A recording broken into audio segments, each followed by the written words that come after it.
So Sudarshan ఎప్పుడైనా అనిపించిందా?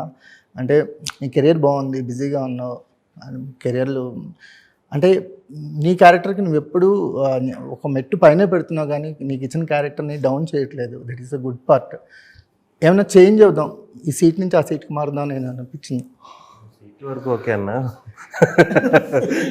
ఏం లేదన్న, దీంట్లోనే ఇంకా మంచి క్యారెక్టర్ రావాలని చూస్తున్నా.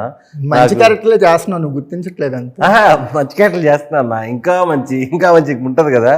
అలాగే ఇంపార్టెన్స్ ఉండి ఇప్పుడు నాకు హే భగవాన్లో చాలా ఇంపార్టెన్స్ ఇచ్చారన్న, చాలా మంచి క్యారెక్టరు.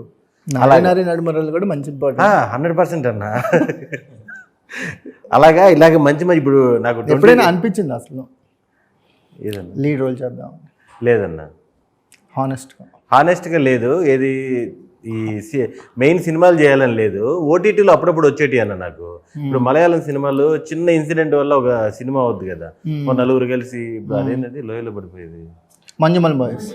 అలాగా నాకు సత్యాయిలు అదేమనుకోరు కదా, మంజుమల్ బాయ్స్, సత్య వీళ్ళంతా కూడా అన్నారు. మలయాళం వాళ్ళు అనుకుంటారు, తెలుగు వాళ్ళు 5-6 మంది కమెడియన్స్ కలిసి ఒక మంచి కాన్సెప్ట్ తీసుకొని చేద్దాం. ఓటీ ఇప్పుడు మనకి ఇప్పుడు మళ్ళీ తగ్గిందో లేదో తెలియదు కానీ మన కోవిడ్ అయిపోయిన టైంలో ఓటీటీ సినిమాలు వచ్చేటి కదా, బుడ్డ కాన్సెప్ట్లు. సత్య కూడా చేశాడు వివాహ భోజనం అని, దాంట్లో నేను ఫ్రెండ్. అవును సత్య. అలాగా ఓటీటీ కాన్సెప్ట్లు ఏదైనా బుడ్డయి నలుగురు కలిసి చేయడం, అలా ఇంపార్టెన్స్ పెంచుకోవడానికి అంతే. ఇంపార్టెన్స్ పెంచుకోవడానికి